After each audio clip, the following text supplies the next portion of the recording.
Good morning guys. Ngayong umaga no. Andito tayo no. Ayan, bali pala kasi-check ko lang yan kanina. Pagka bago ako nagpakain ng mga manok natin dito sa likod bahay ng ate ko. So, yung inahin na yan nag-start na ulit siyang maglimlim simula kahapon. Nakaupo na yun dyan. Kung nakakita nyo, ayan, malalaman nyo. Kaya pagka pumipiyok na ganyan na yung mga manok, ibig sabihin yan, naglilimlim na yan. So, hindi ko na alam kung kasama na rin yun sa kasi palugon na yung mga manok ngayon kasi kakatapusan na ng June, July, August yan, naglulugo na yung mga manok niyan. So ito palugo na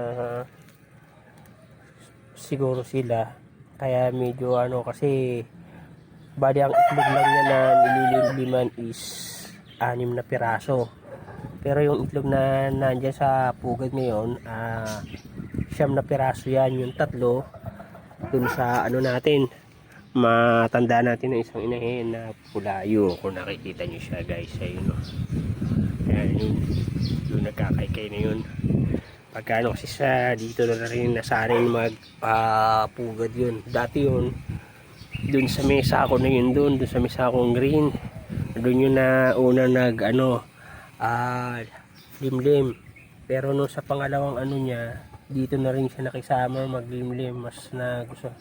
Pero tinatry ko na pagka hinuhuli ko, inilalagay ko doon sa dun sa may na yung pugad. Pero kung try ko na lang din na pagka nag-start na siya na maglimlim yung itlog niya, sa gabi ko siya ililipat dun sa kulungan, sa pugad na yun, dun ko ililipat yung mga itlog niya. Tapos pagka tigil na muna ako magpapisa na mga itlog. Although di naman sila ganun kadamihan, pero magastos daw talaga sa patoka pagka tayo aalaga ng manok. Tapos yung basta nakakasama pagka binabarat tayo ng mga buyer pagka So yun na muna po ang update natin sa mga manok. Ito namang ating mga bantam na to ay ayan, bali natanggal ko na po siya dun sa at malapit na uli yan mag-start uli mag-itlog. Nakababa na siya 3 araw na yan na nandyan sa baba, kasi ginawa ko nung pagkakuha ko ng pinaliguan ko agad ng tubig yan para mawala yung init niya sa ng pakiramdam para sa paglilimlim. So ayan, nagano na uli siya, at pagka ilang beses na siyang sinampahan uli nung tandang. So pag mag-i-start na uli mag-itlog yan. So abangan natin yung pang-itlog niyan uli. Yun naman 3 napisa niyan guys. As of now naman wala naman nabawas doon sa 3 piraso, kasi nga di ba 6 lang yung nilimliman niyan. So yung 3 bugo ko yung 3 bali halos, pero doon sa 3 2 yung naging penoy. Hindi siya talaga as in bugo ko talaga na may amoy.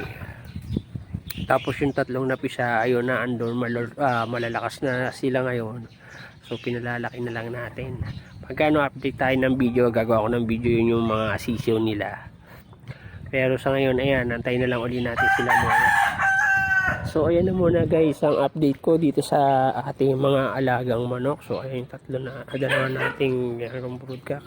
Pagka may nalalagas na rin yung salbahe talaga yan. Pagka yan, may ugali yan na pagka namamalo. Yun lang dyan na nabuwisit ako minsan, pero magaling po yan.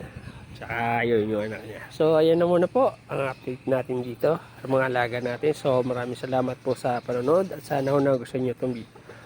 Maraming salamat po at thank you guys for watching. God bless po.